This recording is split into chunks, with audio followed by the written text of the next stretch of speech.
Hello mga kaponi, isang mapagpalang araw po sa ating lahat, sa mga viewers natin, mga kaponi sponsors na patuloy pong sumusuporta at nanonood po ng ating vlog. Nagpapaabot ng pagmamahal, shout out po sa inyo.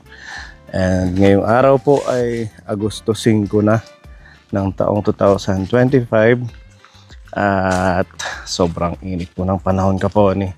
Kahapon na italaho dito sa aming lugar ang pinakamainit na panahon sa buong Pilipinas.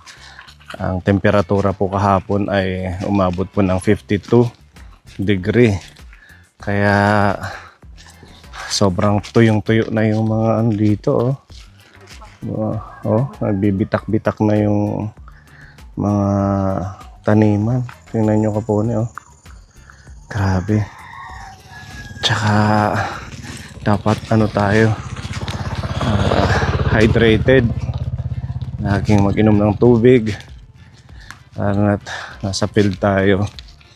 Yan, at ngayong araw bibisitahin natin si Nanay Concepcion para sa ating pagmamahal. Ayan, ang ating kasing init na panahon na pagmamahal sa mga seniors na nililingap natin. Yan, at of course with the help of our Kapone sponsors, nako-continue natin itong ating pag-aayuda buwan-buwan. Grabe, tingnan nyo kapone.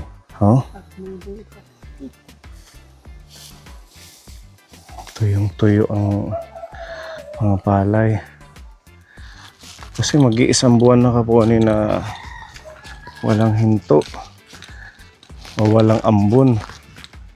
Kahit ambon, wala din.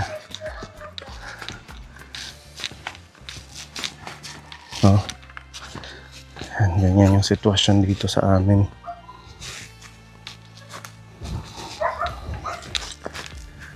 Sikat ng araw, tanghaling tapat.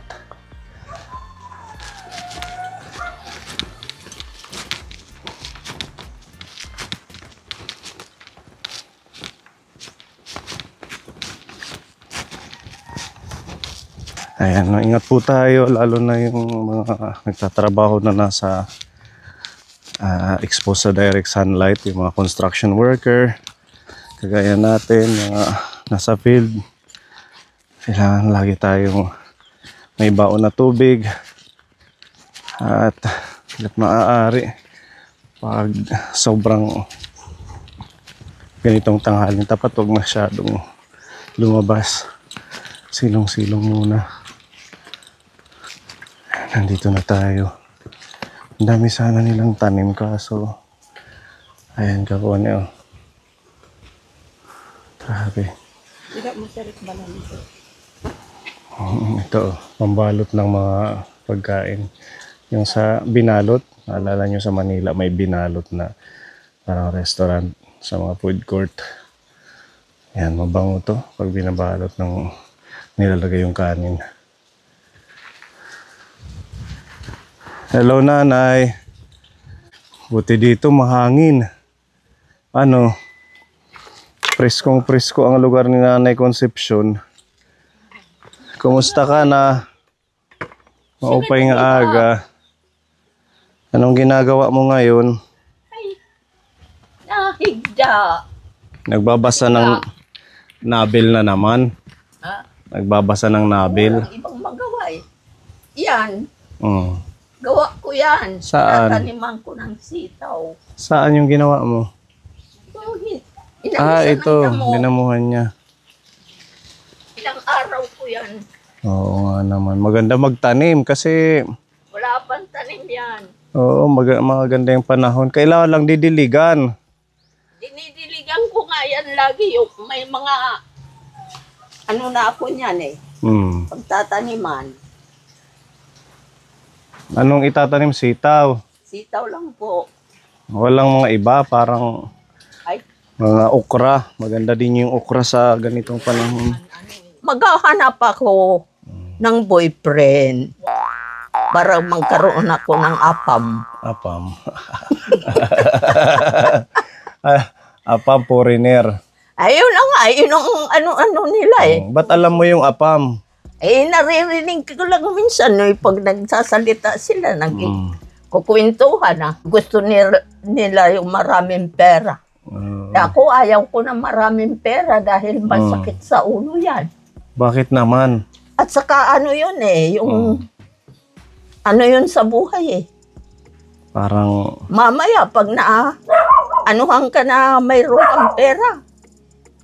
Naranasan ko na yan. Ililalabas ako doon sa bahay ko doon sa ano. Oh? Kailan nung kabataan mo? Hindi. Mag-isa na lang ako. Doon.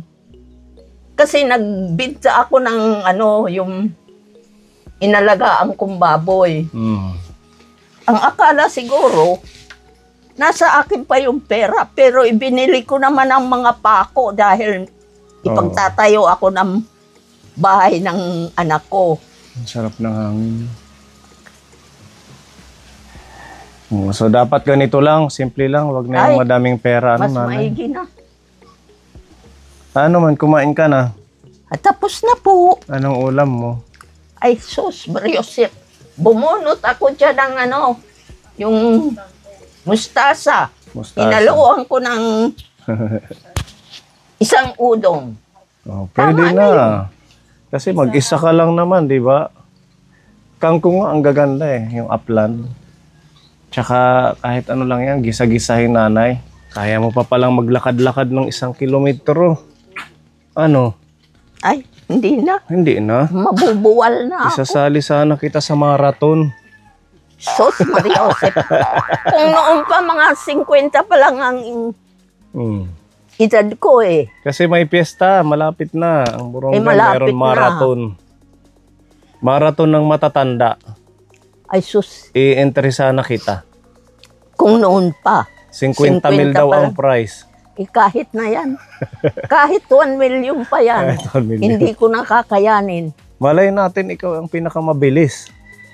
Kasi kagaya mo naman yung mga edad na sasali. Eh kung magkakaroon ako ng pakpak. Pakpak? Oo, dililipad na ako. Ang mga ibon na lumilipad. Pero wala. Eh, wala pang ano, wala pang balahibo yung wala pa, no? Malapit na yan, magkakaroon ng ugat uy, pak. Diyos ko. Joke para lang sa mga lola natin. Talaga namang tuloy-tuloy lang sila. Hindi naman ako nag-ano. Kahit man medyo mahina-hina na dahil sa edad, ay meron pa rin silang mga ginagawa. Gaya na ito, si Nanay Concepcion. Ayaw kong mahiga ng mahiga. Kung mahiga na ako, talagang pagod na ako niyan. Galing na ako gumawa ng kung ano-ano. Hihiga na ako niyan. So okay naman ang katawan ninyo? Awa ng Diyos. Wala kayong nararamdaman? Wala o mga po. ubos-ipon? Okay naman si Nanay. Siguro, wala na din yung maintenance? Di ka na nag-inom? Eh wala po. Ayaw ko na. Ayaw mo na? Kasi nung December ata yun. November, December. 2 beses ako ng ospital. Nung yung paglimos, na ospital ako 4 na araw. Pagkatapos nung December 8, na ospital din ako 4 na araw. Ngayong taon, wala pa, awan ng Diyos. Wala pa ho. Mag-ingat ka lang, huwag masyadong magpapagod. Kunting activities na gawain ng kaya lang natin. Eh dito, pag winawalisan ko. Kanino ba tong mga damit yung nandito? Kilamayo yan. Dito sila naglalabada? Yung asawa niya.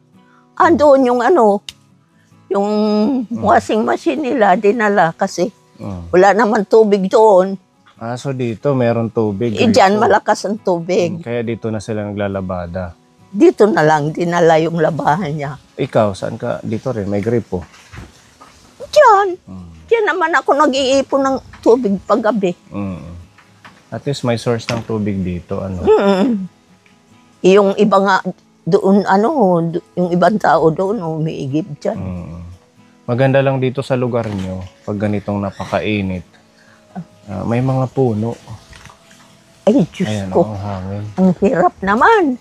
Pagka umagaan dyan, sana yung tig-5 piso naman lang yun. Yung O nalalaglag kaya yung na dahon. yung 20-20. Ang daming mawalisin. Hindi, yan na yung mo, pinaka-exercise mo. Diba? At least umaga, kunting walis-walis. Yan. Dito ako ang nag-ano nito Oo, hanggang dyan sa malinis. may yung nyug na maliit. Oo. Hanggang doon. Talagang pinalibot ko yung So, yung yung bahay ko. Yung bahay nila Nanay Nelly, wala nang tumira. Wala. Bakante na yan. Diyan ako pinatitira noon. Ayaw ko. Gusto ko yung nakikita ko agad yung lahat ng loob Tsaka ng bahay. itong bahay ni Tatay Rinaldo, maliwalas naman eh. Kaya nga. Kitang-kita mo dito yung... Dito naman Sabi ako ng- nakahiga. Di pag may narinig ako, titingin ako dito. Andiyan naman, may flashlight naman ako. Mas okay dito kaysa doon kila Nanay Teresa. Ayaw ko. Naiilang ako doon. Ang init din doon Kaponi At nung saka- last na vlog natin. At saka iniiwan naman na nila ako paggabi. Lagi sila doon sa Saan? doon sa may simbahan, ando naman yung nanay ni Teresa. Doon sila Kaya, natutulog. Ako lang mag-isa. So mas gusto mo na paano? Ilayo lang sa Kung sakasakali, maano ako doon. Maatake, di wala din. Dito ikaw, okay naman yung pag-stay mo dyan. Hawa ng Diyos. Tahimik naman. Tsaka kahit pa paano, maano, Ando na nga yung aso ko. maraming bintana. Yung ina ng mga ando namatay kahapon. Ha? Yung nanay ng mga... Nahiluhan, oo. Andyan may mga tuta na naman siya eh. Andyan 3. So, yung naman, paano sila mabubuhay yung mga tuta? Nadidi pa? Oo. Paano sila makakapag-sustain kung Kaya, wala nang... binibigyan ko ng gatas. Pwede rin. Tsaka linalagyan ko ng kunting asukal. Yun ang Nainom sila? pinaiinom ko sa kanila. Nasaan ba? Andito. Patingin. Pwede Dito ko sana lang- i-adapt kasi wala Dito nang ko lang nanay. ilinagay eh.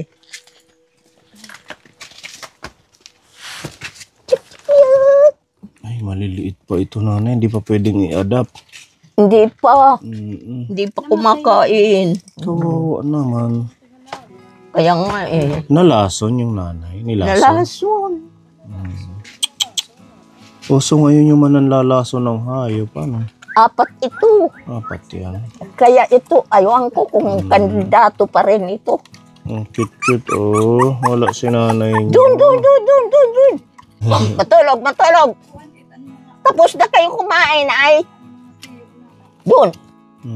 Tulog na. Buti na inom ng gatas pag tinitimplahan mo. Na ko, dinidilaan nila. Isang scoop. Okay At saka lalagyan ko ng kunting asukal. Sana mabuhay. Makasurvive sila. Malapit yan. Ito kanino naman tong isa? Alin? Yan. Akin yan. Sa'yo Yan dito. ang unang anak niya. Yan ang 2 sila. Yung itim yung isa. Pero mas ko lang yun. Dahil mabait yun. Malamig dito, nanay. Mas okay dito. Okay dito magtambay kasi may mga puno. Maano nga dito, maaliwalas at saka mahangin. Ito, pwede to lagyan ng duyan dyan, no? Magkabilaan. Sana tuloy-tuloy lang na ganito ang mga senior natin, malalakas at saka walang karamdaman. May awa naman ang Panginoon siguro. At saka, ko naman, tinatawag ko naman, yung mga magulang ko, nanay, tatay, bantayan niyo ako. Oo, dapat syempre, iba pa rin yung tayo ay tumatawag sa ating Diyos.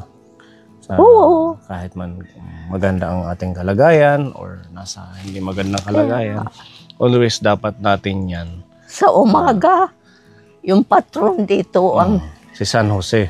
ang dinadasal ko. Meron ka pang pagkain ngayon, yung huli naming binigay. Andiyan, kunti na lang yung Kunti bigas na ko. Hindi na nga siguro mag-iisang salop.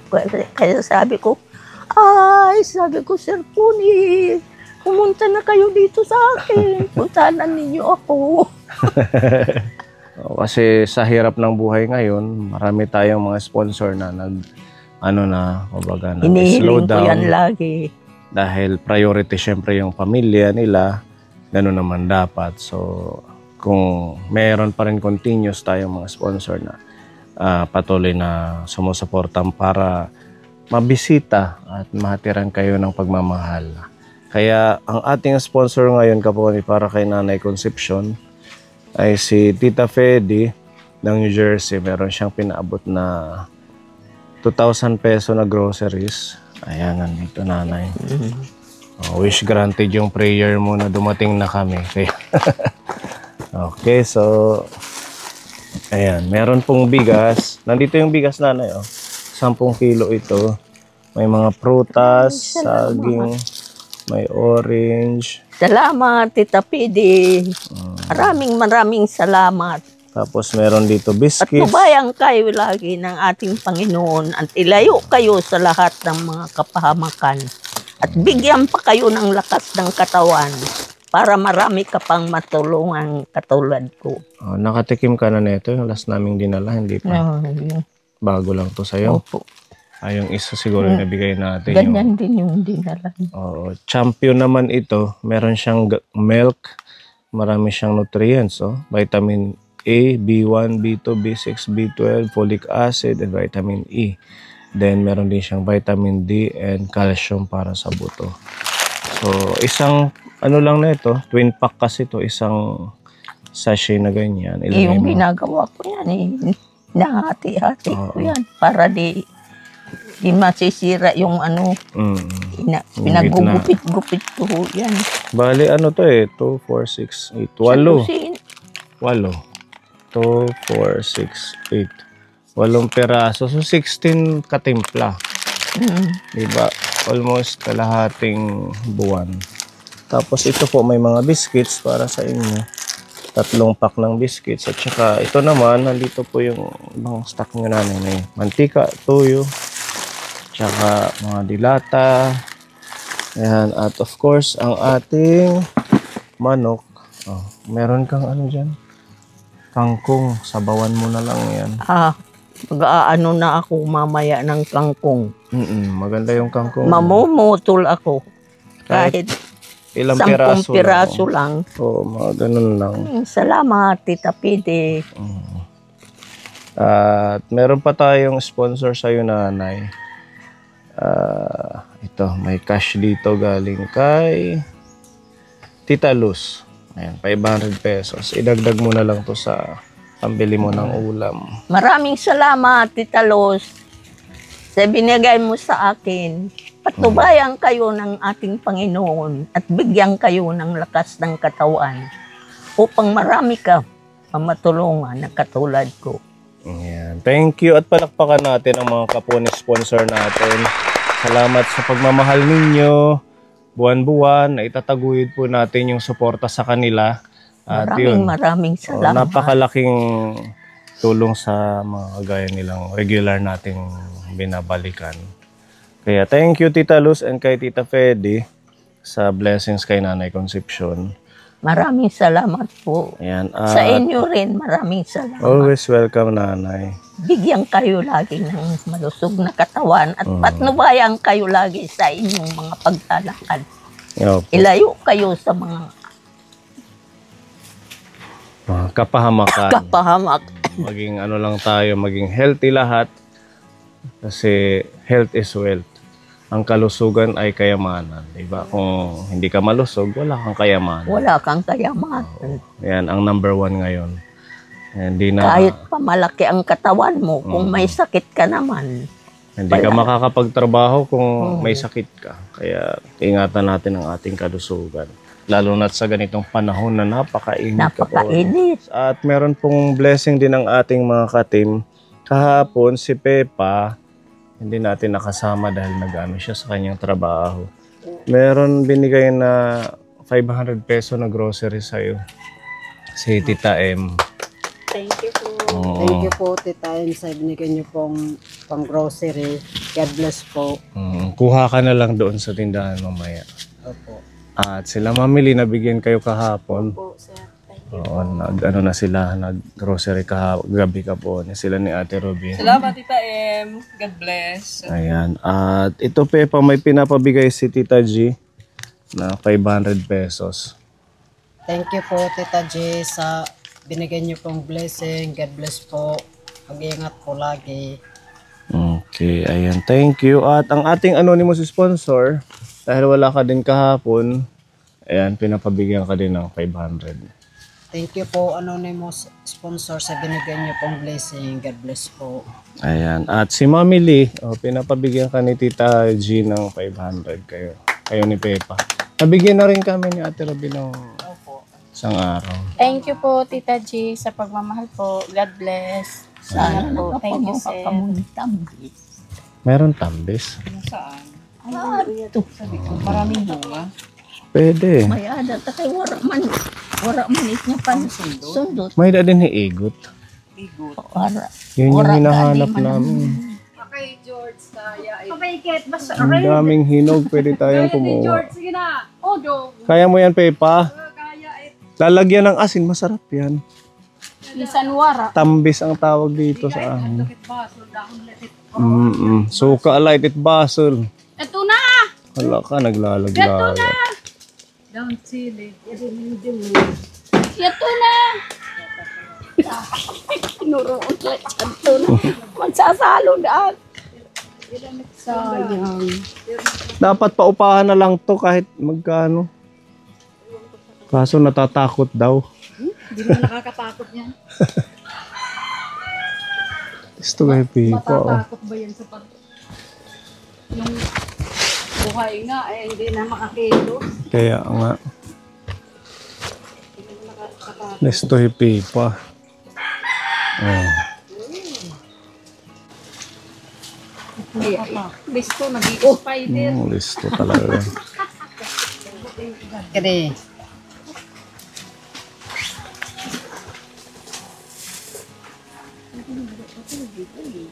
Din ito, bigyan ito wara. Ito amon.